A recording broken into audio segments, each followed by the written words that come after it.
There you go. Yeah. Alright, dumating yung storage box. It's a flip top folding storage box. In order namin online 1 week before dumating. So let's unbox it. Alright, there it is. So unang makikita in the box is ito. Uy!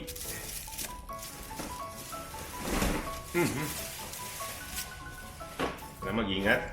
Dahil made out of plastic pala talaga siya. Put it here. Ingat. Yes. Sa head. Then, ito yung top niya siguro. Yes, bandito. And, yun lang. Ano iba? Set this aside here. This is... Okay, ito yung top. Sigurado. Side.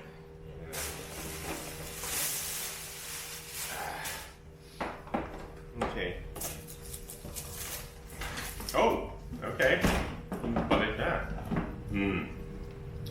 Siyang ganyan. Then meron siyang mga gulong kasama. Inipol mamaya. So, from the inside, pag bukas yung ganun, meron rin siyang sahig sa loob na naka-fold. May mga stuff lang dito. And then you just kind of move. Ayan siya. Teka. Ayan. So, meron siyang kasamang naka-fold rin na inner na parang sahig niya. Ayan, let's see. Kasi nga, fold natin. Yun. Okay. Ayan. Ayan siya. So, yan ang itsura niya.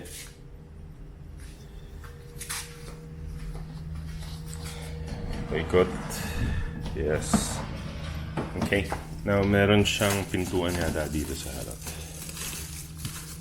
Na nakasupot pa. Supot pa siya.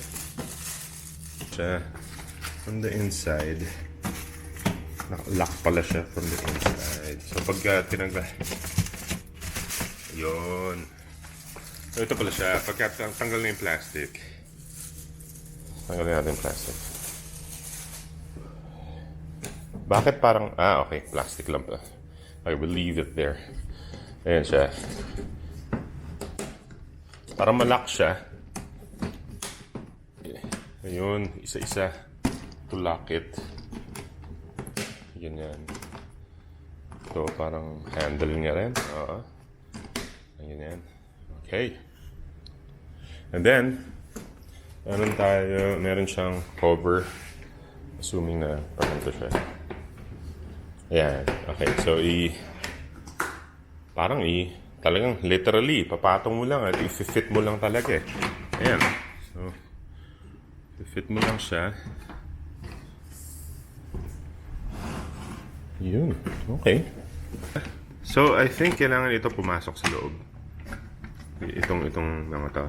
May gap siya dito eh. Ayan. Let's see. Talaga, papasok ba dapat siya?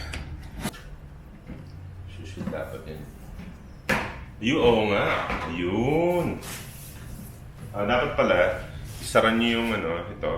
Then ipit. Align nyo, tapos tulak. Ito rin, ganito rin. Hindi pa siya naka-fit, di ba? Ayan. Dapat nakasara. Yun. Ayun. Ayun pala eh. Konting push lang pala kailangan.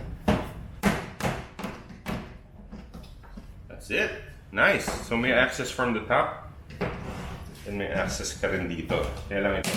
Manual. Check this exact. Yan siya. Ang washing machine, ano? Ito pala, nalalak rin. Ayan. So, ito. Ayan. Kahit hindi mo ilock itong gilid, ito lang, yung ibabaw lang, nalalak na siya.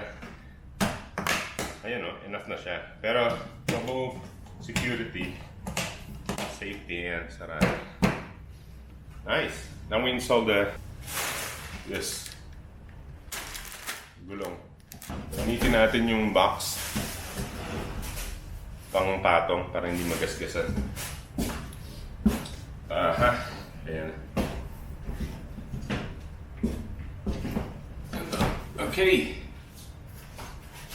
So ito yung kasama niyang gulong. 4. Yung may lock, dapat siya yung nasa harap para para may access ka, di ba? So, ilagay natin ito dito. Yung may lock. Ito yung isang gulong na may lock na ganito. Dalawa silang may lock. So, yun yung nasa harap dapat para may access ka. Hindi mo kailangan i-access yung likod. So, ilagay natin ito dito.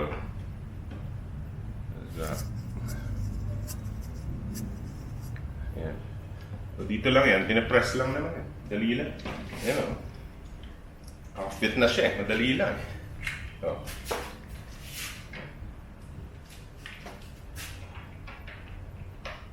Yep, yun lang. No tools required. Yun lang. Ayan na. Tuloy ka rin natin.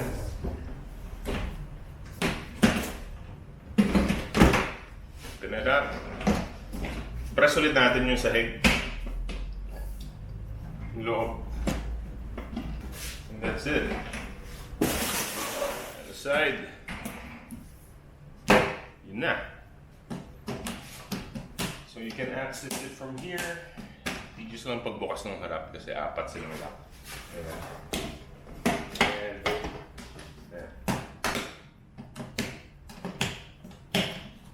ayan. That's it for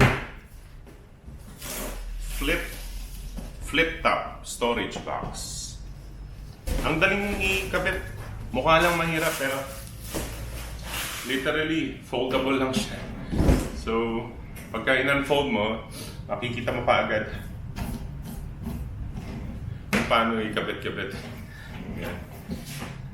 Nice. Magaan.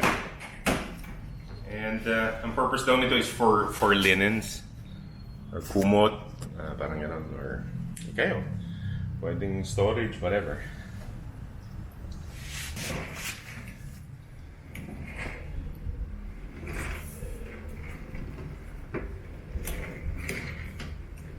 Yun lang. Yan. Yun siya. Okay. Now, pwede rin siya sa kitchen. For siguro mga tissues, mga delata siguro pwede. Whatever na tingin yung pwedeng paglagyan. Stuff siguro. Pants, pwede ba? Kaya ba? Hindi kaya ng pants. Pero mga light items lang. Ayun siya. And then may access rin from here. Ayun. Okay. Hope this helps you out. Good luck.